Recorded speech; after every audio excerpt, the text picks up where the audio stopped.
Escucha, ¿a vos qué investigación te tocó para el trabajo de sala? Es la que vincula todo el tema de Brasil y Uruguay con el lavado de dinero y todo eso. El famoso lavallato. La Policía Federal de Brasil informó en un comunicado público que lanzó una gran operación contra el lavado de dinero y evasión fiscal en el marco de la investigación denominada Lavallato, que incluyó procedimientos en Paraguay, Brasil y en Uruguay. El operativo tenía como objetivo central la detención de Darío Messer, un cambista brasileño señalado como principal responsable en un esquema de lavado de dinero por un monto que las autoridades estiman superior a los 1.600 millones de dólares.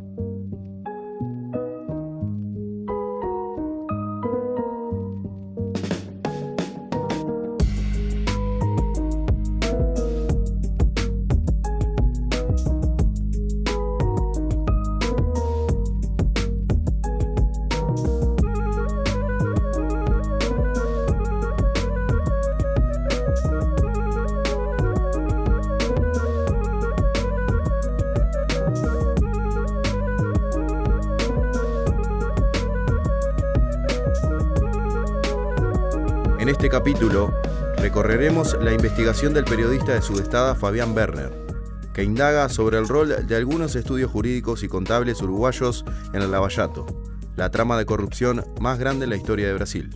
Bienvenido, Fabián. Muchas gracias por compartir tu investigación de lavallato con nosotros.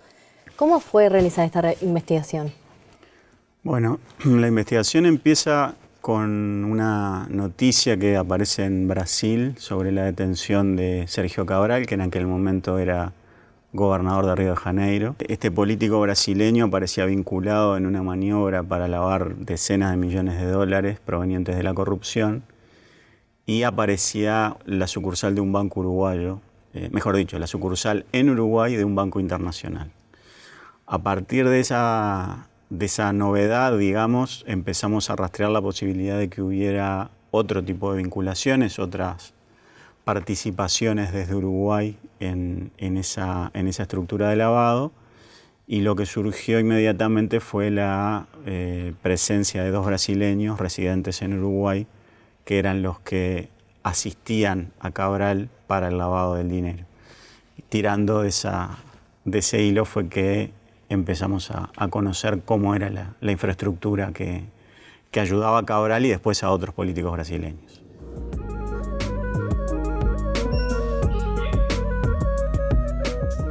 El lavado de activos consiste en dar una apariencia legal a dineros que provienen de actividades ilegales, como un delito precedente que puede ser, por ejemplo, el tráfico de armas, puede ser el narcotráfico, la trata de personas, pagos de coimas por actividades de corrupción o demás.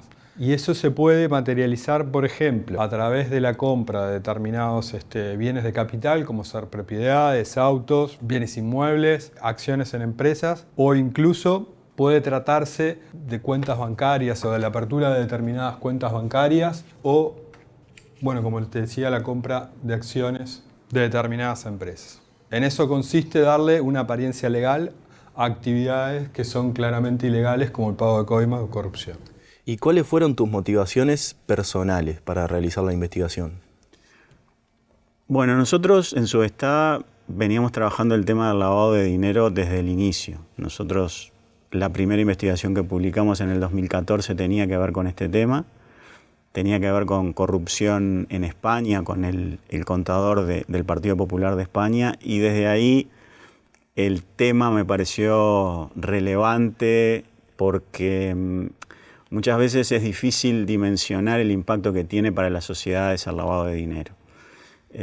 Es un tema muy complejo de entender, pero uno de los desafíos profesionales que yo me planteé fue tratar de mostrarle a la gente por qué es importante conocer que estas cosas suceden, el impacto que tiene, el perjuicio que eso le genera, por ejemplo, a los estados por dejar de percibir dinero por razón de impuestos que son los que financian las políticas públicas de salud, de educación, de vivienda. Y a veces es difícil entender eso y encontrar una relación entre estos delitos que se cometen en grandes esferas, por parte de empresarios, de políticos, de altos dirigentes, de gobernantes. Y te diría que esa fue una motivación que yo tuve desde antes de trabajar en Subestada, pero que a lo largo de los años se consolidó, y fue por esa razón que también la primera investigación que hicimos la basamos en ese tema y nos metimos con tanta fuerza a trabajar este tema. ¿Qué recursos fueron necesarios emplear para llevar adelante la investigación? Bueno, una primera cosa que tuvimos que hacer fue vincularnos con periodistas de otros países, porque el delito de lavado de activos, una de las características que tiene es que es transfronterizo. Para que sea eficaz ese lavado, las estructuras societarias tienen que tener bases en distintos países. Eso fue lo que pasó en este caso. Eran brasileños que abrían empresas en Uruguay, en Panamá, cuentas bancarias en Luxemburgo, en Singapur, en Suiza. Eso es lo que hace muy difícil la persecución a nivel de la justicia, pero también hace muy difícil que sea difícil investigarlo a nivel periodístico. Entonces, generar contactos y vínculos de confianza con periodistas de otros países fue necesario. Fue necesario entender cómo funcionan los sistemas de lavado, entender qué es necesario cuando alguien abre una empresa en Uruguay, cuando después abre una empresa gemela o paralela en Panamá, qué es lo que necesita para abrir una cuenta bancaria en un país europeo, asiático o incluso latinoamericano, y por qué es necesaria toda esa red de relaciones, de vinculaciones, para que el delito finalmente sea cometido, porque en definitiva el objetivo final de esta gente es ocultar el origen ilícito del dinero y poner la mayor cantidad de obstáculos posibles entre la generación del dinero y el beneficiario final. Entender todo eso lleva mucho tiempo, o sea que tuvimos que consultar gente que supiera de números, de derecho, de inteligencia en algunos casos también. Así que hubo que estudiar bastante primero para entender, después para investigar y finalmente para explicárselo a la gente de una manera que fuera comprensible. ¿Y existieron inconvenientes en el momento de encontrar respaldo documental? Bueno, increíblemente fue más complicado encontrar documentación en Uruguay que en otros países, porque todavía en Uruguay es difícil investigar la corrupción privada. Es poca la información que se consigue. Los mecanismos que existen, por ejemplo, para obtener información de la Dirección General de Registros, que es la que lleva la información de las empresas, implica un gasto para los periodistas y para todo el mundo, porque hay que pagar un arancel para obtener esa información, pero además la información es incompleta. Los organismos que tienen toda la información que sería necesaria para investigar estos temas están impedidos de proporcionarla por el secreto tributario y por el secreto bancario, lo cual dificulta mucho más la tarea investigativa. Así que muchas veces lo que tuvimos que hacer fue, aunque parezca increíble, conseguir en el exterior información que tenía que ver con Uruguay, porque en Uruguay era imposible conseguirlo.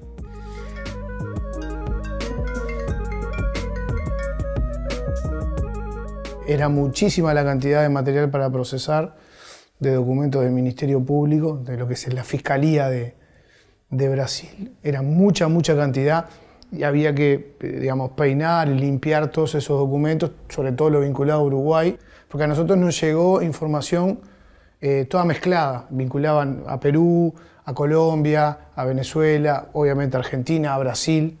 Entonces tuvimos que hacer la tarea de buscar lo que efectivamente estaba vinculado con empresas o con nombres vinculados a Uruguay. Y bueno, estuvimos meses leyendo, con la dificultad de que además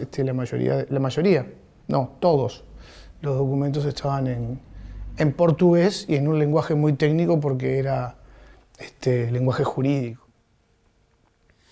Y después tiene mucho que ver con experiencias anteriores, con investigaciones que uno ha hecho en el pasado, con intuición a veces, otras veces con suerte. Varias veces nos pasó de entrevistar a una fuente entre varias y que fuera la primera o la segunda consulta la que nos llevaba la información que queríamos, cuando podríamos haber estado muchísimo más tiempo consultando gente para ver si sabía del tema. Marcás como fundamental el contacto con periodistas extranjeros. ¿Cómo conseguiste el contacto con ellos?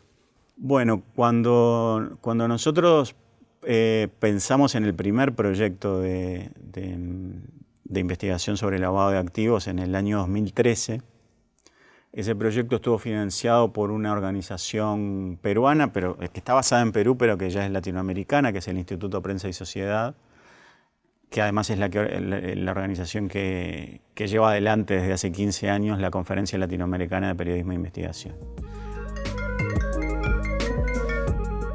Yo conocí a Fabián Werner en la primera parte de esa historia que estoy contando, cuando investigaba narcotráfico. Fuimos juntos becarios del Instituto de Prensa y Sociedad, el IPIS, y él estaba con una investigación de lavado de activos, yo estaba con una investigación de narcotráfico, pero nosotros ya percibimos, eso estoy hablando de 2013, percibimos que había mucho en común con las dos cosas y empezamos un cambio desde allá profesional que con Lava Jato ganó mucha fuerza. Publicamos juntos historias sobre brasileños que estaban lavando activos en Uruguay, uruguayos relacionados con criminosos brasileños también. Nosotros empezamos a participar de esa conferencia en el año 2013, cuando presentamos ese proyecto de investigación allí, y desde ahí generamos vínculos con periodistas de toda la región y en algunos casos también de España y hasta de Estados Unidos. Y bueno, eso nos ha permitido en esta investigación y en otras investigaciones que hemos hecho a lo largo del tiempo sobre lavado de activos o sobre otros temas, tener la facilidad de acceder a un nivel de periodistas que hacen lo mismo que nosotros en sus países, que tienen acceso a información que para nosotros sería imposible acceder desde acá, porque aunque viajáramos, aunque tuviéramos la posibilidad de hacer un viaje a Brasil, a Colombia, a México o a Estados Unidos, sería realmente muy difícil, muy complicado acceder a esa información a la que ellos acceden. Pasaría lo mismo a la inversa, si ellos tuvieran que venir a Uruguay, sería mucho más complicado para ellos que para nosotros que vivimos acá. ¿En qué te basaste para escribir la nota de los estudios jurídicos contables? En esta investigación de Lava Jato hay varias notas que tienen que ver con la actividad de los estudios jurídicos en Uruguay, y esto tiene que ver con algo que empezó durante la dictadura. La dictadura uruguaya, cuando se dio cuenta de que las violaciones de los derechos humanos estaban afectando la reputación del Uruguay, las inversiones se iban o no llegaban y la economía se estaba cayendo a pedazos, lo que hizo fue generar un sistema financiero que era propicio para que la gente trajera su dinero, pudiera ocultarlo y no tuviera que rendir cuentas en sus países. Ahí es que se genera la reputación de paraíso fiscal del Uruguay. Hay un vínculo bastante fuerte entre lo que es el lavado de activos y los paraísos fiscales. ¿Por qué? Porque una vez que se obtienen los dineros del lavado de activos, los paraísos fiscales cumplen ciertos requisitos que hace que sea más probable que los fondos vengan hacia estos lugares. ¿Por qué? Porque en principio no se pregunta el origen de los fondos. Entonces, al no existir controles, más probablemente fluya este tránsito de dinero entre el lavado de activos y el paraíso fiscal. A través de los estudios contables se logra canalizar dinero de actividades ilegales a los paraísos fiscales. Yo había trabajado para un libro que se publicó por esos años también en temas vinculados con los negocios de lo que se llamó, el libro se llamaba Los negocios del terrorismo de Estado, que habla mucho de esto, ¿no? De cómo en aquel momento se había generado este sistema perverso que beneficiaba a ricos y poderosos y que perjudicaba a las personas más vulnerables en el Uruguay. Y ahí fui aprendiendo quiénes eran los estudios jurídicos que ya en aquella época trabajaban con estos temas. Por dónde o por qué empezamos a investigar determinados estudios tiene que ver con todo ese trabajo previo, cuando ni siquiera pensábamos que iba a ocurrir un hecho de corrupción como el que terminó ocurriendo en Brasil. Y cuando aparece el nombre de Ignacio de Posadas, quien fuera ministro de la Calle, ¿Recibiste algún tipo de presión hacia tu persona? El único episodio que quizás pueda vincularse con eso tiene que ver con algo mucho más actual y mucho más reciente, que es el pedido de retirar las investigaciones de un buscador de Internet.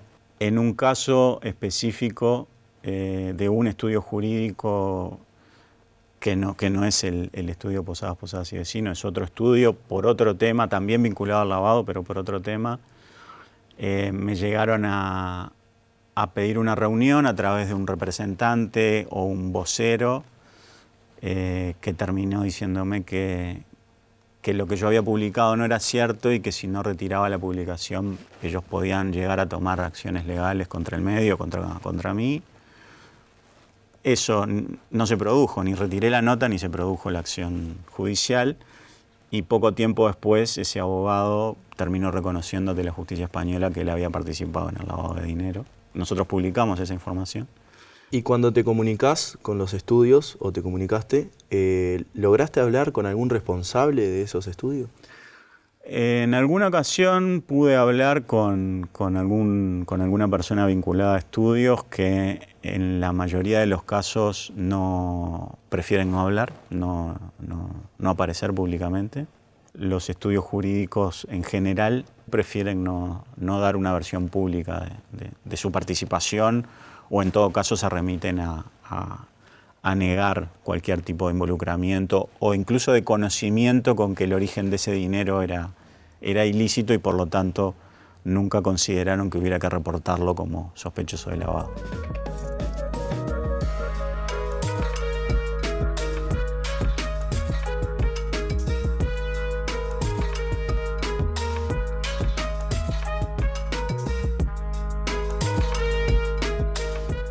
En el caso de Posadas forma parte de un estudio jurídico. Entonces, no necesariamente puede decirse que él personalmente está involucrado. Él es la cabeza visible de un estudio jurídico, contable también, donde trabajan muchísimos profesionales y hay un intercambio de correos electrónicos y de documentación, que la manejó todo el tiempo la justicia de Brasil, que probaba que ellos por lo menos eran pasamanos, ¿no?, de algunos de esos flujos de dinero. Pero es como que yo diga que, todo recae sobre un presidente, y en realidad habían cuestiones que recaían sobre ministros o sobre otro tipo de jerarquías. Entonces, sí, la cabeza visible del estudio y donde recaía todo es él. Lo difícil es demostrar que él está al tanto de todo. Él mañana puede ir a una instancia penal o judicial X y decir, no, yo no estaba al tanto de eso.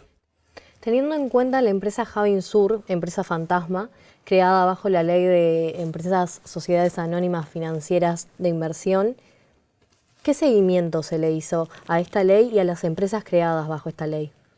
Si bien hubo una reforma legal que impidió que esas empresas se siguieran creando, había miles de empresas ya creadas cuando esa ley impidió que se siguieran creando. Por lo tanto, esas empresas siguieron existiendo y se siguieron utilizando.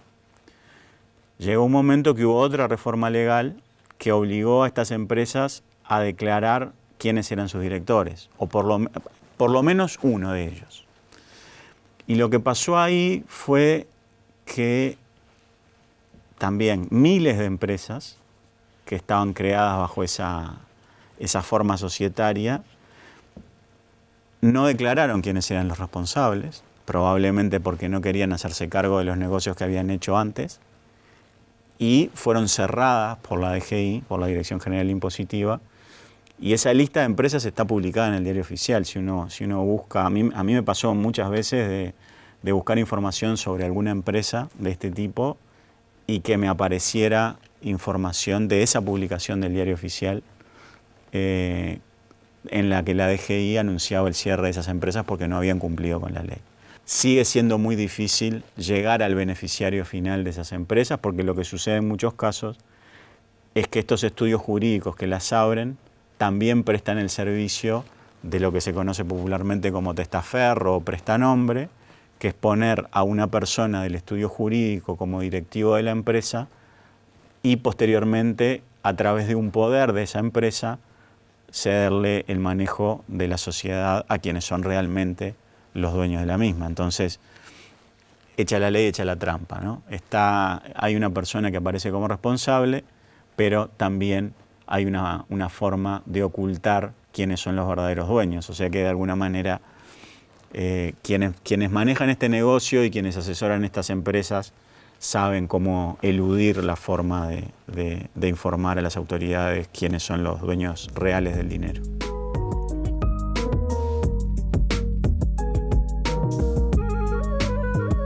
A nosotros nos levantan cuando, y lo digo sin problema, nos levantan cuando ya no queda otra. Si no, no nos levantan, si no nos ningunean, o sea, nos dejan para un costado, lo hacen siempre. Porque, insisto, no somos un medio masivo de comunicación y nos metemos con temas que además le molesta a la gente, le molesta a determinado tipo de gente. Entonces es más fácil cubrir la inauguración de una plaza que agarrar y decir, fulano que vive enfrente a esa plaza con vista al mar está lavando, yo qué sé, 50 millones de dólares por mes. ¿Qué reconocimiento tuvo Sudestada después de tantas notas levantadas por otros medios?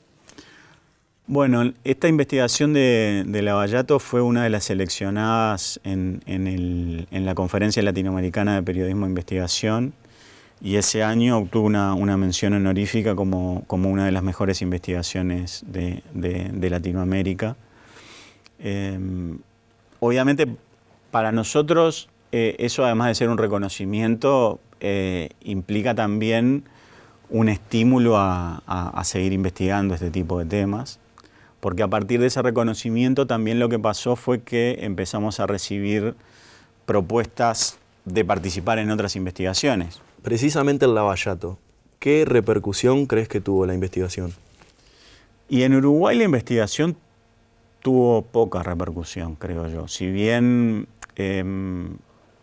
naturalmente se habló mucho del tema y Uruguay fue de alguna manera uno de los países que fue más mencionado en el caso por esta situación de generar la infraestructura societaria que permitía el lavado.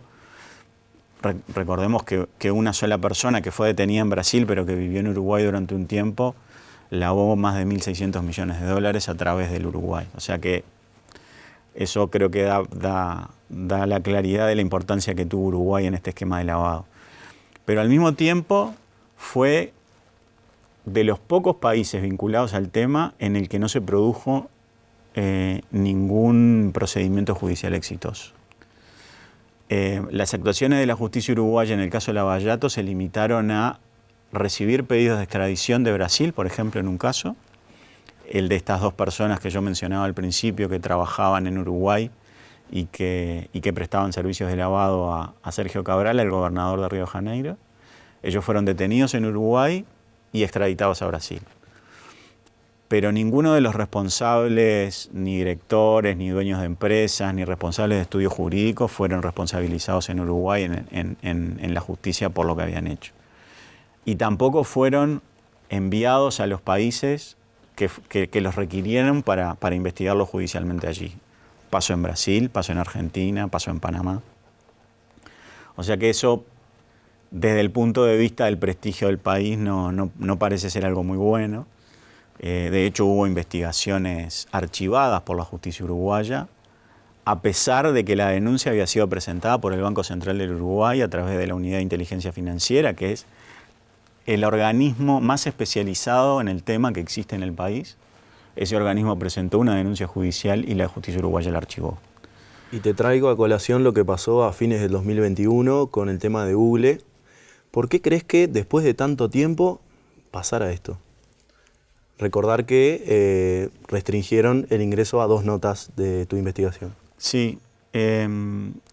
Ahí lo que hay que mencionar, y me parece que es un contexto que hay que tener en cuenta para tratar de encontrar una explicación a esto que pasó este año, es que la investigación que nosotros hicimos en el 2017 y 2018 fue paralela o contemporánea a lo que se llamó Panama Papers, que fue una filtración de documentos de un estudio jurídico, del estudio Mossack y Fonseca de Panamá, donde se realizaron muchas de las maniobras y por donde transitaron muchos de los dineros que provenían del caso Lavallato. Nosotros hicimos referencia a esas investigaciones en aquel momento, en varias de nuestras notas, porque además varios de los colegas con los que trabajábamos este tema formaban parte de esa investigación. A finales de este año vuelve a aparecer una gran filtración, esta vez denominada Pandora Papers, y cuando se publica una información, una noticia en el semanario Búsqueda, es cuando se produce la primera denuncia y el primer retiro de una investigación nuestra del buscador de Google. Es decir, hay una coincidencia temporal entre la primera notificación del buscador, que es el 11 de octubre, y la primera publicación de búsqueda, que es el 14 de octubre, que además habla del mismo tema, del mismo estudio jurídico, de los mismos políticos brasileños y en general del mismo caso Lavallato que nosotros habíamos publicado en el 2017. Esa es una posible explicación. Obviamente, como Google no te dice ni quién te denunció, ni por qué, ni desde qué lugar, es muy difícil avanzar un poco más y plantearse una hipótesis un poco más concreta. ¿Qué hace falta para que se realicen más investigaciones de este tipo? Bueno, creo que hay varios elementos que tienen que confluir o coincidir para que haya un desarrollo mucho más grande del periodismo de investigación, como ha ocurrido en otros países. En primer lugar, la capacitación de los periodistas. Creo que hay herramientas y hay procedimientos que tienen que seguirse, muchos de ellos bastante estrictos al momento de hacer una investigación periodística de largo plazo, con temas complejos y con dificultad de acceso a las fuentes. Y eso requiere una capacitación. Eso también requiere tiempo, es decir, los medios tienen que darle la posibilidad a las periodistas y a los periodistas de trabajar con tranquilidad estos temas, sin el apresuramiento de un cierre, sin tener la necesidad de avanzar rápidamente o apurarse a hacer determinados contactos con fuentes porque hay que publicar mañana o la semana que viene o el mes que viene. Y se necesita inversión, porque las dos cosas, tanto el tiempo para publicar como la capacitación de los periodistas, a los medios les implica una inversión en sus periodistas y también la posibilidad de tener que hacer un viaje, de tener que hacer copia de documentación, de pagar aranceles para pedir información en la Dirección General de Registros, en fin, y después imponderables, ¿no? Cosas que uno puede necesitar en un momento y no las tenía previstas. Esas son cosas que tienen que conjugarse y después la suerte tiene que jugar bastante también en esto, ¿no? Encontrarse de repente con un tema o que el tema lo encuentre a uno, que haya una fuente que confíe en la periodista o en el periodista y le diga, mira, tengo esto, me parece que puede ser interesante para una investigación y que una primera evaluación del tema dé como resultado que es posible investigarlo, que es relevante, que es de interés público y que la única manera de que se conozca es a través de una investigación periodística. ¿Cómo te marcó la investigación en lo personal? En buena medida nos marcó porque seguimos de algún modo pendientes de lo que pasa. En otros países se sigue investigando y siguen apareciendo revelaciones sobre el caso, cosa que en Uruguay prácticamente no sucede. Creo que al medio, en general, a Subestada en general, le dio un reconocimiento y un conocimiento a nivel de otros periodistas de la región que también nos sirvió para hacernos conocidos y para empezar a trabajar otras cuestiones que hasta ese momento no estábamos trabajando. Fabián Berner, muchas gracias por habernos acompañado. Gracias a ustedes.